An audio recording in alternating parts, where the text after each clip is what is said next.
You can sit next to Troy if you want. Tony? Tony? He's Trevor. There is no Troy except in my mind. Sorry about that. And we'll go ahead and go with some questions that we've had coming in from the audience. Under what we discussed, you will each have 2 minutes to answer the question, and then if you want to respond to what the other person has said, you'll have an additional minute after they've concluded their remarks. Okay?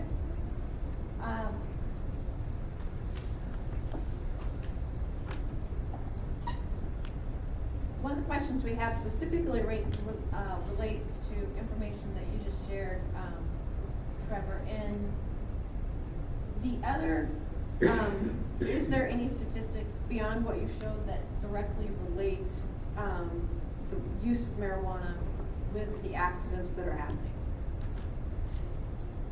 Or was it possible? And the question goes on. And could the jump in use be just that instead of people finding ways around the use, that they are actually being more educated and doctors are becoming more familiar with prescribing medical marijuana? Wow, don't understand the second question. The first part is what you see is what you get, is the number of fatalities in the preceding years and the number of fatalities in the years after the initiative was passed. Again, I didn't say that the marijuana caused the accident, but what it shows is the individual that's killed in the crash, the number of individuals killed in those type of crashes has increased from 5, I think, to 35. Tony, did you have any response to that question? I have a response to his comments. That's all fair. Made a lot of comments regarding prices and so forth. So I guess my comments could be in the form of a question, since he brought this up. All of a sudden they're studying THC levels in regards to accidents in blood tests in Montana. First question would be, where's the legality on that? If you have a THC level, what does it mean? Because I don't believe there's a measure, as there is in alcohol, that says that what THC level in your body are you actually impaired. And is it the primary cause of accident? Are any or all of these cases, or any number in between, related strictly to marijuana use, or is there some other substance, usually alcohol, involved also, which probably is the primary cause and not the marijuana use? How do you know how recently, outside of a confession, the marijuana was used? Because everyone knows it stays in your system for up to 30 days. So you'll have THC levels in your blood 30 days after you may have used it. You're driving a car 28 days later. There are no measurements, so I don't know how you can say that the marijuana is a factor and a causative factor in a fatal accident. Just there's no way to prove it. 2 times I said I didn't say it was the cause of the accident. I just showed you that the number of individuals that have died in fatality accidents has risen from 5 to 35 with the same amount of THC in their system, 11 nanograms per milliliter. So I didn't say it was a cause. There could be other causal factors that cause the person to crash, but when they analyze the individual's system, they have more people with marijuana in their system in those fatalities than they did in 2005. All right, we'll go ahead with it. And Tony, I'm gonna have you go ahead and respond to this question first. Under HIPAA, how would law enforcement know who has the right to grow or possess, or who is a caregiver?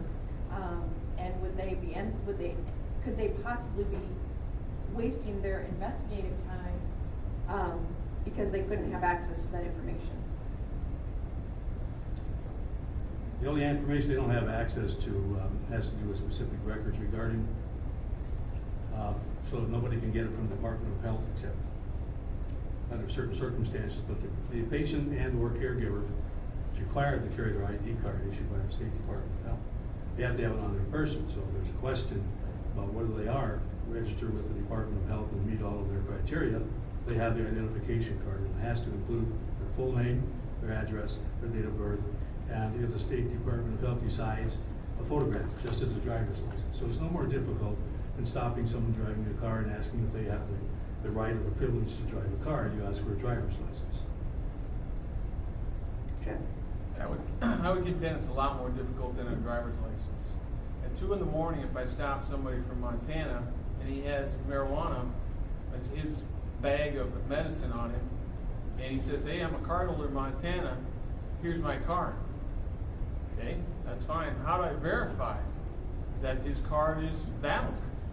2 o'clock in the morning, is the Department of Health in Montana going to be open for me to verify that he has a card, or did he just make that card up on the internet? You know, false, fake driver's licenses have been around for years.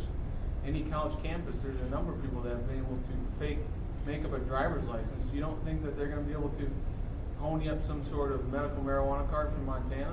And again, I won't be able to check it at 2 o'clock in the morning on a traffic stop. Do I let him go? Do I just take his word for it? Because, you know, people never lie to me on traffic stops. Do I just take his word for it? Or we let him go, and then I find out later on, guess what?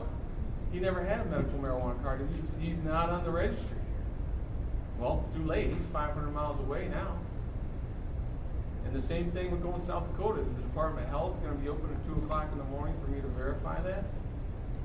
I don't know. Maybe that's one thing we're going to have to work on, but it's an example of a driver's license.